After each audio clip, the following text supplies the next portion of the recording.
Guys, nagkukulang na ba ang inyong energy link para sa mga upgrades nyo? Yan po ang aking ituturo sa video ito pagkatapos ng short intro na to.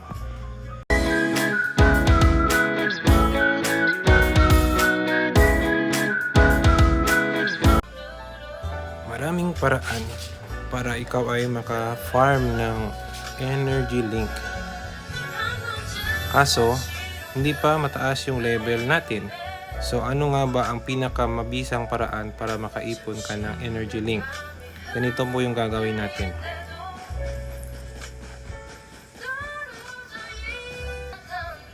Mag-harvest kayo ng lag.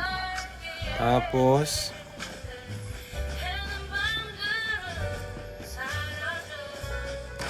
copper ore. Yan. Kolektahin nyo yan.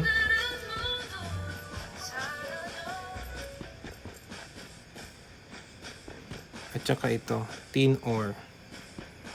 Para saan ba yan mga na yan, mga materialis na yan? Dito po yan.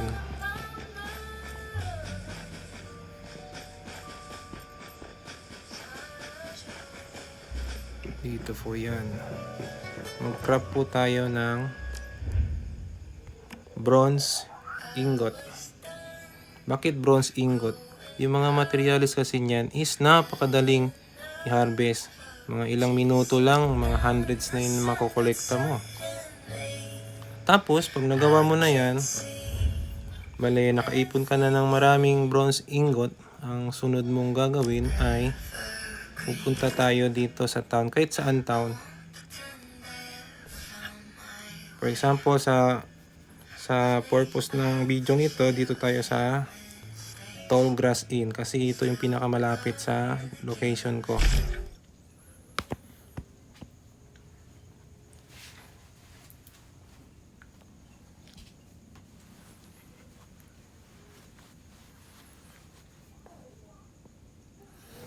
Tapos maghanap tayo ng NPC tulad nito, Emma Potter. Yan, tapos shop, tapos punta tayo sa sale. Tapos ibenta natin yung bronze ingot. Bronze ingot, nagkakahalaga siya ng 10 lamang siya, 10 energy link.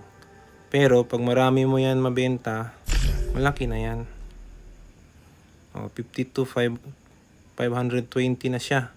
Pwede na pang upgrade sa mga mimetics at saka sa mga gear upgrades. Imagine mo na lang pag nakakolekta ka ng 1,000 pieces ng ganito, magkano na yon, diba? Malaki na. And guys, ayan guys, tapos na tayo sa ating tutorial na ito. Pag meron kayong mga tanong, i-comment nyo sa baba. Pag-usapan natin, tapos i-like nyo itong video para mas marami ang makakanood. At saka mag-subscribe na rin kayo para sa mga susunod ko pang mga Once Human Tips. Yun lang guys, salamat sa panonood.